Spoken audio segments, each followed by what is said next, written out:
So we're in Clovis, California. We just finished installing a Rheem water heater. This is the Rheem Performance 50-gallon ultra low NOx straight out of Home Depot. It's a weekend, a Sunday, so we didn't have an opportunity to go to the supply house and get a Bradford White.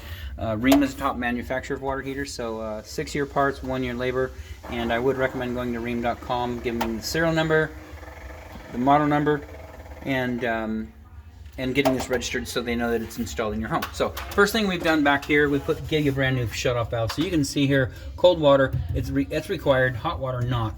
You were having a trouble with crossing over water in the system. For some reason it was spitting out the hot side and filling the water heater from back pressure. So we gave you 2 valves. That's nice. If you ever have to do any maintenance on this guy, quarter turn off, quarter turn on, that's it. Same thing on the hot side. Like I say, this is not required, no extra charge for that. Solid brass valve, off and on.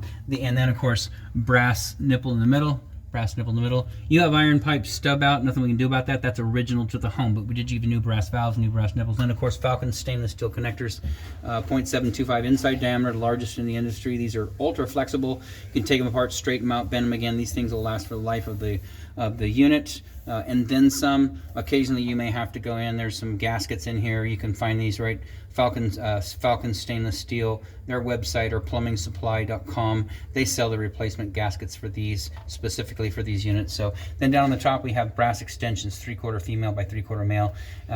It just gives it a better seating for this gasket right here, as opposed to down here on top of this plastic heat trap. Draft diverter comes with it. Brand new vent pipe up to your existing ceiling bucket. So we got an adjustable 90 short piece of pipe, another adjustable 90, and that is it. Relief valve was installed with the unit, and so it's side outlet. You have an option to put it on the top as well, but it's mounted from the factory right there. So relief valve's back in place, a little brass nipple, and then a corrugated stainless steel supply back over to this line. We have activated this, and you do get water out here, so that is working correctly.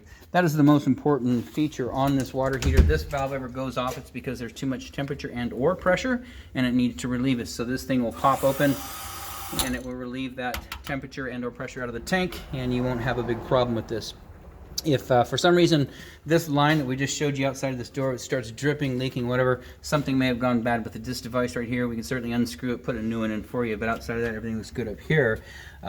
Upper third, we got the adjustable straps per code. Lower third, we got the adjustable straps per code. And then of course, we give you a brand new shutoff valve. So what we like to do is come in here, we give you a T, it's a drip leg or a dirty leg. This is for anything that's in the gas supply for PG&E. If there's any kind of debris, it fills up in this little nipple right here. Then of course your brand new shutoff valve, brand new corrugated stainless steel supply over to the controller. Right now it is set at approximately 120. That's hot right there. I recommend leaving it there. A 130, B 140, C 150, very hot 160, B 140, you got 3rd-degree burns 3 seconds. Small children 1 second, just because their skin. So anyways, just leave it down there. You know, we don't really need hot water for most things. For dishes, you can use chemicals to clean. Same thing with laundry. If you want to bump it up, you know, you'll have to do it yourself. We can't adjust this higher for liability purpose. So anyways, everything looks good here. Outside of that, this installation is done.